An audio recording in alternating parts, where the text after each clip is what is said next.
mwingine, lakini niko na watu wa TCRA, viongozi wawili wa TCRA, lakini niko na mkurugenzi wa habari maelezo, lakini pia tumekuja pamoja na mwenyekiti wa chama cha wamiliki wa vyombo vya habari Tanzania, Reginald Mengi.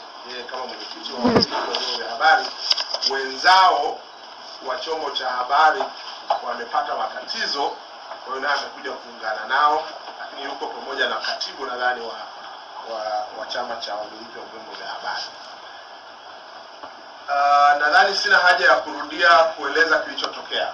Tumekuja la kwanza kama serikali kutoa pole kwa kilichotokea, kwa sababu limetokea jambo hapa ambalo limetushitua wengi, na nadhani limeshtua dunia, kwa sababu halijawahi kutokea katika historia ya uhuru wa nchi yetu. Ni jambo kubwa, ni jambo linaweka doa kwenye nchi yetu, ni jambo linaweka doa kwenye uhuru wa vyombo vya habari katika nchi yetu. Ruge amenieleza kwa kina, nimemsikiliza kwenye kipindi cha 360, amenieleza kwa kina na kwa kirefu sana. Na sisi kama serikali, kwanza tunalaani kilichotokea kwa nguvu kubwa. Kama kilichotokea, kilichoelezwa ndicho kilichotokea, serikali kwa nguvu kubwa tunalaani jambo hili, kwa sababu halifai na wala halipaswi kutokea kwenye nchi ambayo imesaini mikataba mbalimbali ya kimataifa juu ya uhuru wa vyombo vya habari, kwenye nchi ambayo katiba yake, sheria zake zinataka uhuru wa vyombo vya habari ulindwe, na kwenye nchi ambayo imekuwa na historia ya kuheshimika na kutukuka duniani ya kutoa uhuru kwa vyombo vya habari. Hichi kilichofanyika ni kunajisi uhuru wa vyombo vya habari katika nchi yetu. Kwa hiyo sisi kama serikali nataka kutoa wito hapa kwamba wanahabari, jambo lililotokea nataka lisiwavunje moyo. Serikali kwa ujumla wake iko na nyie, na serikali ipo kulinda haki zenu ili mtimize wajibu wenu vizuri, bila kuingiliwa, bila kushinikizwa na lolote lililotokea. Sasa tunasema kabla hatujatoa hitimisho la hatua gani zinachukuliwa, kwa kuwa wote kwa pamoja tumepata maelezo kutoka upande mmoja ulioathirika na jambo hili, nadhani kama serikali ni vizuri tukasikia pia upande wa mkuu wa mkoa. Sasa kama waziri mwenye dhamana, nimeunda timu ya watu 5 ambao baada ya hapa watafanya kazi kwa masaa 24.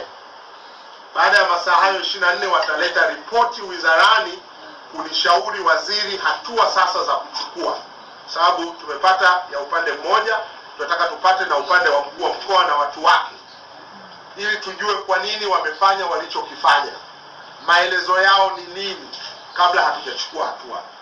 Timu hii itaongozwa na mkurugenzi wa habari maelezo ndugu Abasi Hassani, lakini ndani ya timu hii kutakuwa na mtu wa TCRA kwa sababu ndio regulator wa shughuli za utangazaji katika nchi yetu. Lakini pamoja nao tumeweka watu ambao ni independent kutoka kwenye tasnia ya habari. Tutakuwa na ndugu Jesse Kwayo kutoka IPP Media, tutakuwa na ndugu Balile, halafu tutakuwa na